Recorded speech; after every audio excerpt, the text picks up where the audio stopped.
Film की शुरुआत में हमें साना नाम की एक लड़की का इंटरव्यू दिखाया जाता है। साना की बहन एक गेम में सबकी फेवरेट यानी पसंदीदा थी, मगर एक साल पहले वो कहीं गायब हो गई, जिसके बाद एजेंसी ने साना को चुन लिया उसकी बहन की जगह लेने के लिए। और बस तभी से साना सबकी फेवरेट बनने के लिए काफी मेहनत कर रही है। फिर अब अगले दिन उसकी आंख समंदर के किनारे एक आइलैंड पर खुलती है। साना की ही जैसी हम करीब 20 लड़कियों को इधर नींद से जागता हुआ देखते हैं। इनमें से किसी को भी नहीं पता कि वो यहाँ कैसे और कब आ गई। ये सब लड़कियाँ भी साना की तरह उस एजेंसी के लिए काम करती है। साना को यहाँ उसकी एक दोस्त भी मिलती है जिसका नाम एरिना होता है, और अब ये दोनों मिलकर यहाँ अपने साथ काम करने वाली लड़कियों को पहचान लेती है, जैसे कि उनकी लीडर। साथ ही इन सभी लड़कियों के गले में मेटल का एक कॉलर लगा हुआ। नहीं देर में एक लड़का अपने 2 गार्ड्स के साथ यहाँ आता है, जो उन्हें बताता है कि आप सब लड़कियों को इस साल होने वाले सिंड्रेला गेम के लिए चुन लिया गया है, जिसमें आप सभी को शामिल कर लिया गया है, यानी कि आपको इस गेम में हिस्सा लेना है। और मैं इस गेम का होस्ट। इस आइलैंड पर बहुत सारे कार्ड्स छुपे हुए। सुबह 7 बजे से आप लोगों को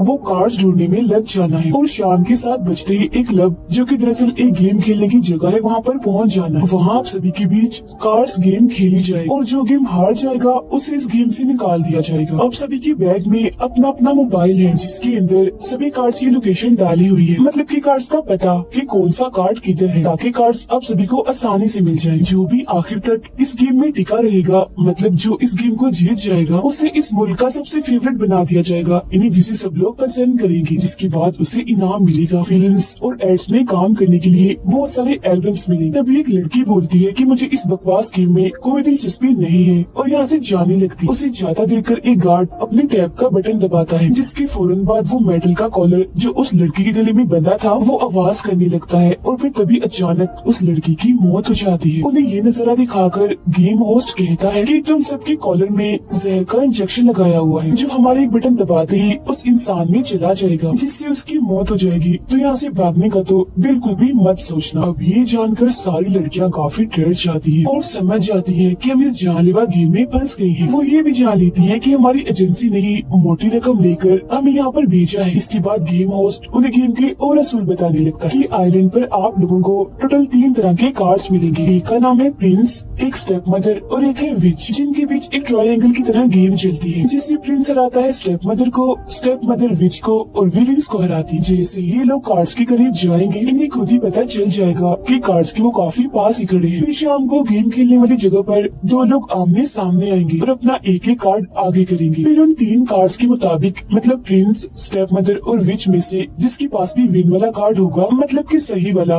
वो इस गेम को जीत जाएगा, जबकि उसके सामने वाला प्लेयर जो कि हार गया होगा उसे मार दिया जाएगा। इसके अलावा आप लोगों के पास 3 ऑप्शन कार्ड्स भी हैं, मतलब कि वो इनमें से किसी को भी अपनी मर्जी के मुताबिक चुन सकते हैं। अब जितना भी वक्त वो इस आइलैंड पर गुजारेंगे, इनके मोबाइल में पॉइंट्स बढ़ते जाएंगे, और फिर इन पॉइंट्स की मदद से ही इन ऑप्शन कार्ड्स को खरीद सकते हैं। अब साना मोबाइल निकाल कर देखती है कि उसके पास तो अभी सिर्फ 2 ही पॉइंट्स हैं। इसके बाद गेम होस्ट आखिरी असूल बताता है कि कोई भी एक दूसरे के साथ लड़ाई नहीं करेगा, मतलब कि जबरदस्ती एक दूसरे से कार्ड्स हासिल करने की कोशिश नहीं करेगा, वरना उसे भी गेम से निकाल दिया जाएगा मार कर। और इसी के साथ गोली चलाकर वो सिंड्रेला गेम की शुरुआत कर देता है, जिसके बाद सभी लड़कियां कार्ड्स ढूंढने के लिए आइलैंड के अंदर भागती। थोड़ा आगे जाने पर साना को एक कार्ड मिल जाता है, मगर वो उसे एलिना को दे देती है कि इसे तुम रख लो। फिर वो देखती है कि एक लड़की दूसरी लड़की के पीछे भाग रही है, तो उसे लगता है कि ये दोनों लड़ रही हैं, तो वो भी मदद करने के लिए इनके पीछे भागती है। अब जो लड़की पीछे भाग रही थी वो उस लड़की को पकड़ ही लेती है और उससे कार्ड छीनने की कोशिश करती है, जिससे तभी उस लड़की का कॉलर बचने लगता है और वो मारी जाती है। जिसके बाद गेम होस्ट उसकी मौत का ऐलान करता है और एक बार फिर सबको बताता है कि ऐसे मत करो, एक दूसरे के साथ ना लड़ो तो ही अच्छा है। जिसके बाद अब साना उस लड़की के साथ आगे बढ़ने लगती है। तभी साना के मोबाइल में कार्ड के करीब होने का बताया जाता है। तब भागकर साना उस कार्ड को उठा लेती है, मगर ये कार्ड भी उस लड़की को ही रखने के लिए दे देती है। अब शाम के 7 बजने ही वाली थी। साना उस लड़की को कहती है हमें गेम वाले एरिया में चलना चाहिए। वो लड़की साना से पूछती है तुम्हें कितने कार्ड्स मिले हैं। तब खुशी खुशी साना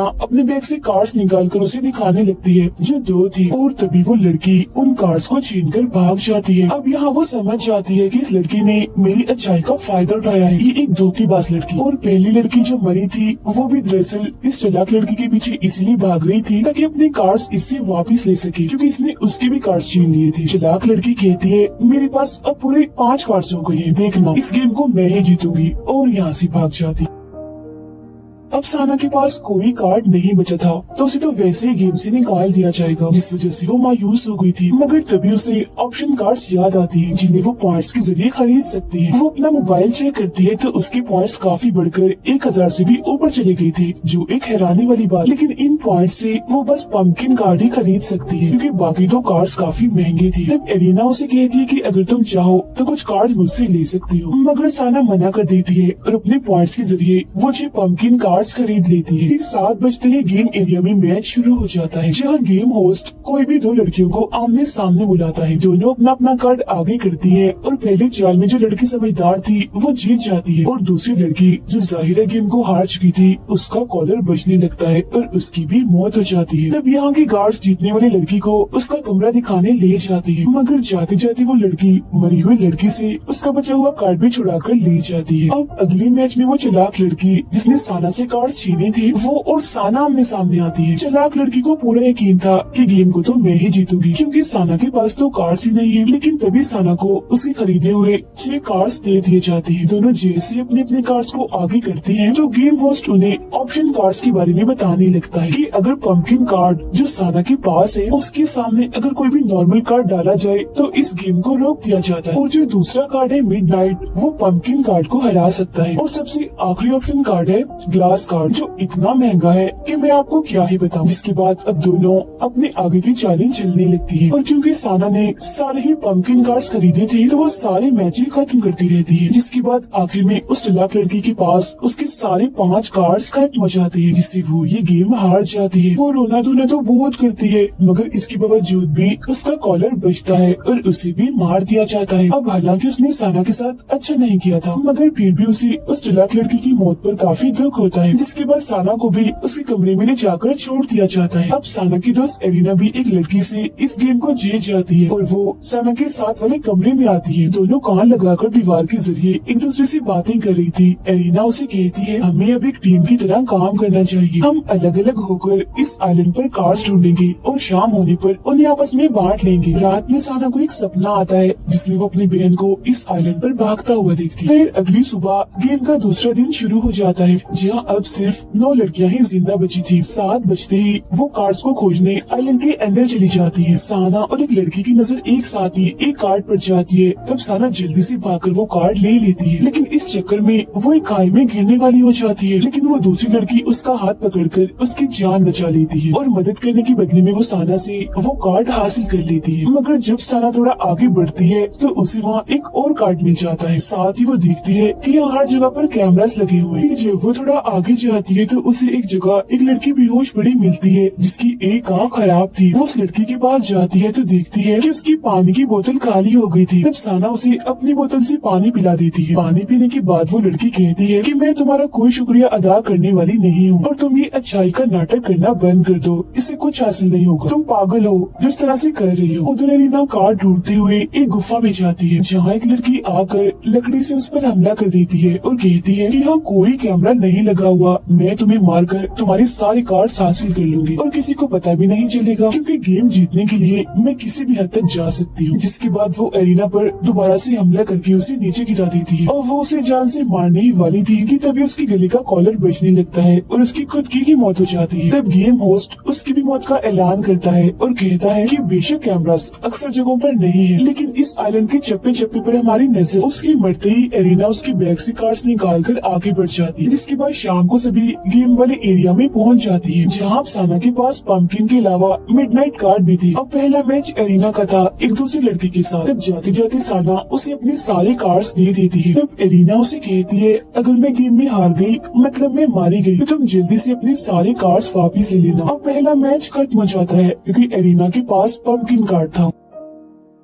इसके बाद दूसरी चाल में सामने वाली लड़की मिडनाइट कार्ड चलती है, जबकि एलिना विच कार्ड। जो देख गेम होस्ट उस लड़की को कहता है तुम गेम हार गई हो क्योंकि मिडनाइट कार्ड सिर्फ पंपकिन कार्ड को ही हरा सकता है और नॉर्मल किसी कार्ड को नहीं। जिसके बाद उस लड़की को भी मार दिया जाता है और एलिना साना के गले लगने के बहाने अपने भी सारे कार्ड्स उसे दे देती है। जिसके बाद आमने सामने आती है साना और वो लड़की जिसने खाई में गिरने से उसकी जान बचाई थी। वो लड़की यहाँ एक चाल चलती है, वो बताती कुछ है और सामने कोई और कार्ड लाती है। जो देख साना पंपकिन कार्ड सामने रखकर इस मैच को रोक देती है। ऐसा कुछ देर तक चलता रहता है मगर तभी आखिर में उस लड़की के पास पास एक ही कार्ड था, पंकिन, जिसे वो सामने रख देती है। ठीक इसी वक्त साना अपना मिडनाइट वाला कार्ड रख देती है जिसने खरीदा था, और क्योंकि मिडनाइट कार्ड पंकिन कार्ड को हरा देता है तो वो लड़की इस गेम को हार जाती है और उसे मार दिया जाता है, जबकि साना गेम को जीत जाती है। अपने अपने कमरों में जाने के बाद एरिना साना से कहती है कि मैंने आइलैंड में एक जगह करीब 10 कार्ड्स देखे हैं, तो कल हम एक साथ होकर उस जगह पर कार्ड्स लेने जाएंगे। अब यहाँ साना काफी परेशान थी। वो एरिना को कहती है कि मुझे ये फिक्र सता रही है कि एक वक्त ऐसा भी आएगा जब हम दोनों ही एक दूसरे के आमने सामने आएंगे। जिस पर एरिना मुस्कुराते हुए कहती है कि अगर हम दोनों में से कोई भी जिंदा बचकर यहाँ से निकल गई तो मुझे बहुत खुशी होगी। अब साना को फिर से सपने में उसकी बहन नजर आती है जो लटकी हुई है। इसके बाद गेम का तीसरा दिन आ जाता है जहाँ अब सिर्फ 4 लड़कियां ही जिंदा बची थी। तब प्लान के मुताबिक एरिना और साना उस 10 कार्ड्स वाली जगह पर जाने लगती है, जहाँ वो लड़की जिसकी आँख खराब थी वो भी उनका पीछा कर रही। दोनों उस जगह पर जाके देखती है कि यहाँ 10 नहीं बल्कि बहुत सारे कार्ड्स पड़े हुए हैं, मगर उनमें से सिर्फ 10 कार्ड्स ही असली थे, बाकी सब नकली थी। तो वो उनमें से असली कार्ड्स ढूंढने लगती है, मगर तभी इधर वो खराब आंख वाली लड़की जो इनका पीछा कर रही थी इधर आकर इन सभी कार्ड्स को उठाने लगती है, जिस वजह से उसकी और एरिना के बीच खींचातानी शुरू हो जाती है, जिस दौरान उस लड़की की आंख पर लगी पट्टी गिर जाती है। तब एरिना उसकी वो पट्टी उठाकर उसका मजाक बनाने लगती है। वो लड़की अपनी पट्टी लेने के लिए एरिना के पीछे भागती है और उसे नीचे गिरा देती है। तब एरिना जो बहुत ही चालाक थी यह झूठ मूठ कर रोने लगती है। उसने क्योंकि उस लड़की को यहाँ फंसा दिया था कि इसने मुझे चोट पहुँचा दी है, जिससे उस लड़की का कॉलर भी बचने लगता है और बगैर किसी वजह से ही उस बेचारी की मौत हो जाती है। जिसके बाद एरिना उठती है और साना से कहती है, मानती हूँ तुम अच्छी हो, लेकिन अब तुम मुझे अच्छाई का भाषण ना ही देना तो अच्छा है, क्योंकि तुम पागल हो, डरपोक हो, तुम्हारी तरह हाथ पर हाथ धरकर बैठने से कुछ नहीं होता। जिसके बाद वो साना को उसके हिस्से के कार्ड देकर बोलती है, अब हमें अलग हो जाना चाहिए। तब इतनी ही देर में यहाँ तीसरी बची लड़की भी आती है जो इन सब हालात की वजह से दिमाग से पागल हो गई थी। वो एरिना के कार्ड छीनकर पहाड़ की तरफ जाने लगती है और वहाँ से सारे कार्ड्स वो समंदर में फेंक देती है। जिसके बाद जब वो रो रही थी तो खुद भी वहाँ से फिसल जाती है, लेकिन साना उसका हाथ पकड़कर गिरने से उसे बचा लेती है। तब एरिना भी उनकी मदद करने आती है और साना को पकड़ लेती है ताकि वो गिर न जाए, मगर तभी उसके दिमाग में ख्याल आता है कि ये तो मेरे पास बहुत अच्छा मौका है, मैं इन दोनों जिंदा बची लड़कियों को गिरा देती हूँ, जिसके बाद मैं इस गेम को जीत जाऊंगी। इस सोच के बाद जैसे वो साना को छोड़ती है तो वो दोनों नीचे समंदर में गिर जाती है। मगर शाम को हम देखते हैं कि साना मरी नहीं है बल्कि वो जिंदा है खुद भी, और उस लड़की को भी समंदर से वो बाहर लाती है। वो लड़की साना को कुछ अच्छी बातें बोलकर फिर उसका शुक्रिया अदा करती है और फौरन ही मर जाती है। इसके बाद गुस्से में साना गेम वाले एरिया में जाती है जहाँ एरिना आकर उसके गले से लग जाती है। वो देखती है कि एरिना का कॉलर तो पहले से ही बच रहा है। तब मरते मरते एरिना उससे माफी मांगती है कि मैंने तुम्हारी बहन को भी मारा था और तुम्हारे साथ भी अच्छा नहीं किया। जिसके बाद एरिना की भी मौत हो जाती है और अब इस गेम में सिर्फ साना ही बची थी। वो पूछती है कि मैच खेले बगैर ही आपने एरिना को क्यों मारा, जिस पर गेम होस्ट कहता है क्योंकि पिछले साल वो सिंड्रेला गेम में जीत गई थी और फाइनल मैच इन्हीं आखिरी गेम में उसने तुम्हारी बहन को हराया था। लेकिन मुझे चेयरमैन से ये ऑर्डर मिला था कि मैं एरिना को ये गेम जीतने ना दूं, और वैसे भी वो बहुत तेज है तो गेम देखने वाले लोग उसे तंग आ गए हैं। आगे वो बताते हैं कि जो सिंड्रेला गेम है और इसमें जितने भी मैच दिखाए गए ये एक शो है जो आइलैंड पर लगे कैमरास की मदद से रिकॉर्ड किया जाता है और लोग पैसे देकर इस शो को देखते हैं। जिसके बाद इन पैसों को सभी प्लेयर्स की खूबियों के हिसाब से पॉइंट्स में बदल दिया जाता है, जिससे साना शुरू से ही यहाँ पर हर किसी की मदद करने की कोशिश कर रही थी, जिससे वो सब देखने वालों की फेवरेट बन गई थी और यही वजह है कि उसके पॉइंट्स इतनी तेजी से बढ़ रहे हैं। जिसके बाद टीवी होस्ट को चेयरमैन की तरफ से ऑर्डर मिलता है कि साना को एक आखिरी गेम खेलनी होगी, मतलब कि फाइनल। जिस सुन साना कहती है अब तो कोई जिंदा बचा ही नहीं तो मैं किसके साथ आखिरी गेम खेलूंगी। तब फौरन ही एक जगह से साना की बहन निकल कर बाहर आती है जो मरी नहीं थी बल्कि अभी जिंदा थी, क्योंकि पिछले साल वो आखिरी गेम में हार तो गई थी मगर उसे मारा नहीं था और अब उसे एक और मौका दिया जा रहा है सबकी फेवरेट बनने के लिए, जिसके लिए गेम उसे अपनी बहन के साथ ही खेलनी है। वो अपनी बहन साना के सारे कार्ड्स उसे लेकर गेम खेलने चली जाती है, क्योंकि वो दरअसल एक खुद गर्ल्स लड़की थी जो ये बिल्कुल भी नहीं चाहती थी कि उसकी बहन ये गेम जीते और सबकी फेवरेट बने। मशहूर होने के लिए वो इतनी अंधी हो गई है कि उसे कोई परवाह नहीं है कि सामने वाले से उसका क्या रिश्ता है। जिसके बाद दोनों बहनों को आखिरी फाइनल मैच के लिए एक दूसरे के आमने सामने खड़ा कर दिया जाता है। अब यहाँ आने से पहले भी साना ने एक ऑप्शन कार्ड खरीदा होता है, मगर वो कौन सा था ये अभी हमें नहीं दिखाया जाता, लेकिन उसे वो कार्ड लाकर दे दिया जाता है। साना की बहन अपने कार्ड्स में से एक कार्ड चिल्लाती है और साना से कहती है, मेरी प्यारी बहन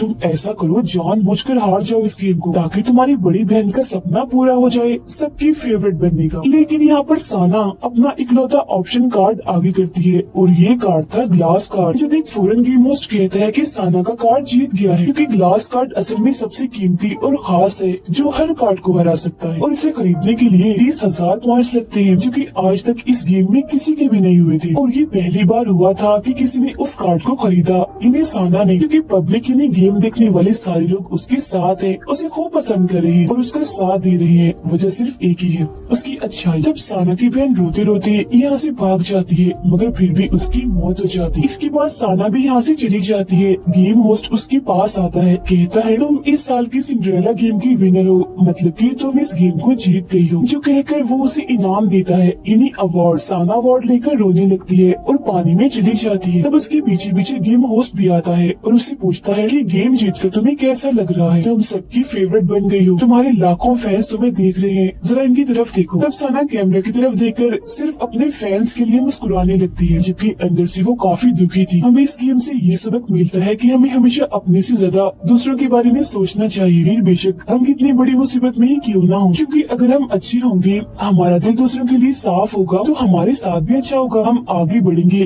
किस्मत भी हमारा साथ दे। जैसे साना के साथ हुआ, उसने हमेशा सबके साथ अच्छा किया, जिसके बाद आखिर में उसके साथ भी अच्छा हुआ, उसे इनाम मिला। और जिन्होंने दूसरों का बुरा सोचा उनके साथ बुरा ही हुआ। तो हमें हमेशा पॉजिटिव रहना चाहिए, हमेशा अच्छा सोचे और सबके साथ भी अच्छा करें। और मेरे इसी मैसेज के साथ ही ये कहानी इधर ही खत्म हो जाती है।